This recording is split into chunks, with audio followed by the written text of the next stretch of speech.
Olá, gente, sejam bem-vindos a mais um vídeo aqui no canal. Eu postei vídeo ontem e hoje eu já tô aqui de novo. Não, mas depois, com o tempo, vocês vão entender que eu tô construindo alguns vídeos e aí depois vocês vão entender. Mas aí eu decidi gravar um outro para o YouTube hoje.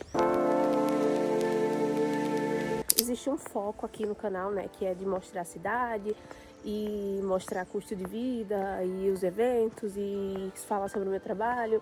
Mas existe um ponto que eu acho que é bom a gente tocar, porque foi esse ponto que me trouxe para cá, que me trouxe para Miguel Pereira, que eu acho que é uma das principais vontades assim de todo mundo quando pensa em vir morar em Miguel Pereira, é desacelerar, é realmente levar uma vida mais tranquila no interior e tal. Só que, gente, foi aqui que eu fui diagnosticada com burnout e ansiedade generalizada, mas não porque foi aqui a cidade que me fez desenvolver isso, não. Eu já vinha de um tempo que foi gerando isso em mim e aqui eu tive a oportunidade de identificar e resolver e tratar. Então, o vídeo de hoje é exatamente sobre isso. O que meu corpo sente depois do burnout? O que meu corpo ainda sente, sabe? 24, 25, 26, 2 anos depois do diagnóstico. Eu fui diagnosticada com burnout em abril de 2024. Nós estamos em julho de 2026, então faz 2 anos. Burnout e ansiedade generalizada. Para quem não sabe, vou contextualizar. O burnout, ele é um estresse crônico, né? Que você desenvolve por ter sido exposto a trabalho, a muito trabalho, tipo por muitas horas, a exaustão mesmo, a trabalhar com líderes ou chefes muito, como é a palavra? Ai, meu Deus, críticos e várias outras coisas, gente. A ansiedade generalizada teve outra coisa que desencadeou, mas foram vivências minhas, lugares por onde eu passei, trabalhei, coisas que eu fiz, me envolvi, que levaram a isso, levaram a esse ponto. Um burnout e uma ansiedade generalizada, e eu acabei identificando aqui em Miguel Pereira porque creio que foi o Senhor que me trouxe para cá, para que eu descobrisse isso aqui, porque seria um lugar onde eu iria conseguir desacelerar, onde eu iria conseguir viver mais devagar e olhar e ver Ele nas coisas simples. E foi aqui que o Senhor se revelou para mim, foi aqui que eu passei a entender muitas coisas, meus olhos espirituais foram abertos. Foi aqui, foi nessa cidade com um propósito. O Senhor já sabia que eu viria para cá. Foi aqui que eu conheci o grande amor da minha vida, o homem que cuida de mim, que me respeita, que me protege, que cuida da minha casa, cuida dos meus filhos. Foi aqui que meu filho se desenvolveu, foi aqui que meu filho fez amigos. Uma coisa que acontece assim, com muitas pessoas que eu conheço que vieram morar aqui em Miguel Pereira. Na minha igreja tem muitas pessoas que vieram para cá e quando chegaram aqui foram levados a um lugar de dependência do Senhor muito grande, sabe? Foram levados a um lugar de reconhecer que Ele é soberano, que a gente não consegue fazer nada, que se fosse por nós a gente não conseguiria. A maioria das pessoas que eu conheço que vieram morar aqui foram levadas a isso. Então eu acredito que Miguel Pereira tem essa característica de levar as pessoas a um lugar de despertar. Primeiro dependência e depois despertar. E aí, dito isso, o que meu corpo ainda hoje sente? Porque eu ainda luto com os sintomas, né? Eu fiz tratamento por alguns meses, não vou dizer que eu fiz por muito tempo. Na época eu fui atendida por 2 psiquiatras. Um do SUS, que queria que eu tomasse remédio. E eu não quis o remédio porque a cada 3 meses eu teria que aumentar a dose. E a cada 3 meses eu teria os mesmos efeitos colaterais. Eu iria engordar, ia perder. Era uma lista, assim, de contras. E o pós era só contenção do sintoma. Ou seja, se eu tivesse medicado eu ia estar bem. Se não, já ia estar doida de novo. E o outro, que era um particular, um médico psiquiatra da associação da minha amiga, que é madrinha de Heitor, de João Pessoa, que me passou um tratamento com óleo de cannabis.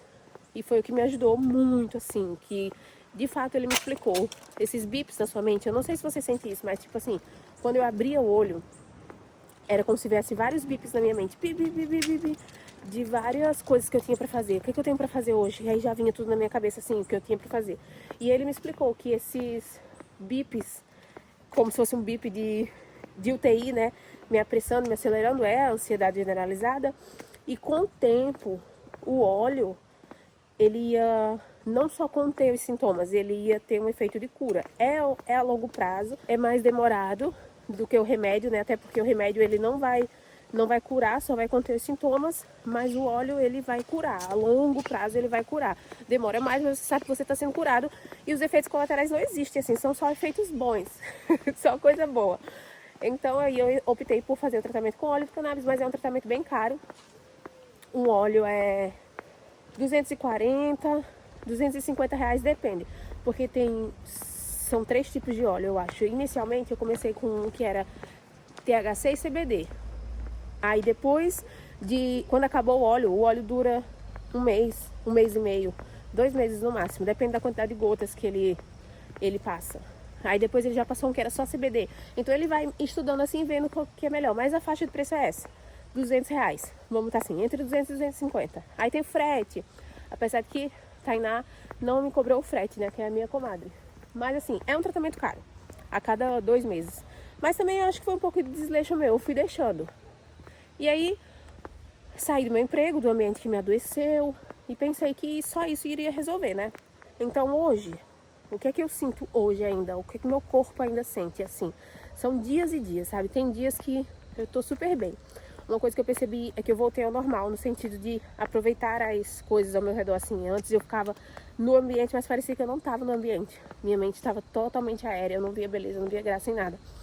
E aí hoje eu já consigo aproveitar mais, sentir as coisas que eu não estava sentindo.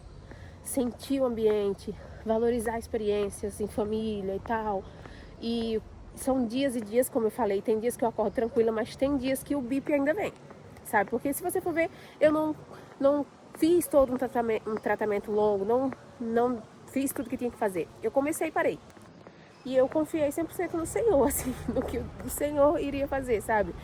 O meu remédio é a Bíblia. É a Bíblia, é pregação, é louvor, é estar na igreja, é me envolver com as coisas da igreja, é servir. Então hoje, o meu corpo ainda sente algumas coisinhas assim. Às vezes eu acordo e o bip vem, às vezes de madrugada. Tipo assim, eu tô dormindo e eu vou ao banheiro fazer xixi. E aí de madrugada já vem tudo, as coisas que eu preciso fazer. Já vem como se fosse várias caixinhas na tela do computador abrindo, sabe? Várias abas de tudo que eu vou ter que fazer. Então eu volto e é difícil dormir de novo, porque para eu organizar aquilo, esquecer aquilo, só mesmo quando eu converso com o Espírito Santo e eu começo a pedir para ele me acalmar, para ele me afastar os pensamentos, e aí vai acalmando. Mas essa questão das abas abrindo, dos bips, acontece às vezes, não é todos os dias, mas acontece. Geralmente assim, quando eu tô com bastante coisa para fazer do final do mês para o começo do outro, que é quando eu preciso fazer o planejamento mensal dos meus clientes.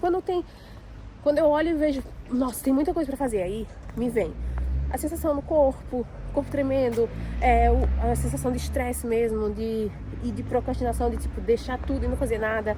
E aí se eu deixo tudo, eu não consigo descansar porque eu tô pensando nas coisas que eu tenho para fazer e não fiz. Então essa sensação ainda vem. Não é sempre, como eu tô dizendo, não é sempre. E hoje eu já consigo entender algumas coisas no meu corpo que vai ativar um gatilho e eu não faço. O que mais? Deixa eu ver. Tinha algumas coisas bem específicas que eu tinha pensado pra falar com vocês e acabei esquecendo. Eu tô às vezes assim, né? Fazendo uma coisa, não tenho nada pra fazer depois. Tá tudo certo, eu só tenho aquilo pra fazer e eu tô fazendo com pressa, agoniada. Aí do nada eu lembro, poxa, por que eu tô fazendo isso assim? Não preciso. Respira, calma. E aí eu tenho que respirar e voltar a fazer aquilo mais devagar. Então, gente, são vários sintomas ainda, porque eu não fiz um tratamento 100%, mas que a cidade tem me ajudado a melhorar, sabe? A cidade tem um papel fundamental nisso. O meu estilo de vida, como a gente vive hoje, eu acho que se eu vivesse como eu vivia antes, eu já tinha, sei lá, surtado de vez, porque esse clima, ó, isso aqui, essa paz. São 2 horas da tarde. Eu tô aqui caminhando no lago, sem pressa pra nada. Tenho que trabalhar hoje? Tenho. Passei a semana parada por causa do meu siso, que eu arranquei, passei. Mas tudo bem, eu sou uma prestadora de serviço, eu entrego ao meu tempo ali, não tem ninguém me cobrando, não tem ninguém me pedindo nada, não tem... Então, a cidade e o estilo de vida que eu tô vivendo hoje, que já tinha sido preparado por Deus, é o que me mantém viva, sabe? Deus, a graça dele, a misericórdia dele, o plano dele se cumprir na minha vida é o que me mantém viva. E bem, né? Então, agora mesmo eu encontrei uma senhorinha ali e parei pra ajudar, né? Primeiro vídeo que eu gravei, precisei parar pra ajudar ela, porque ela tava preocupada, ela tinha ido na costureira, a costureira não tava, e ela tava agoniada, ansiosa, e eu olhei pra ela e vi minha sogra nela, assim, minha sogra é muito ansiosa, a avó do Ale. E aí a gente meio que às vezes isola, acha que é só ela, sabe? Não é só ela, todo mundo passa por isso. Sem microfone, tá tudo muito barulho aqui, gente. Já vou encerrar esse vídeo. Espero que vocês tenham gostado. Só um bate-papo assim. Não sei se esse tipo de vídeo vai atrair alguém, mas queria falar.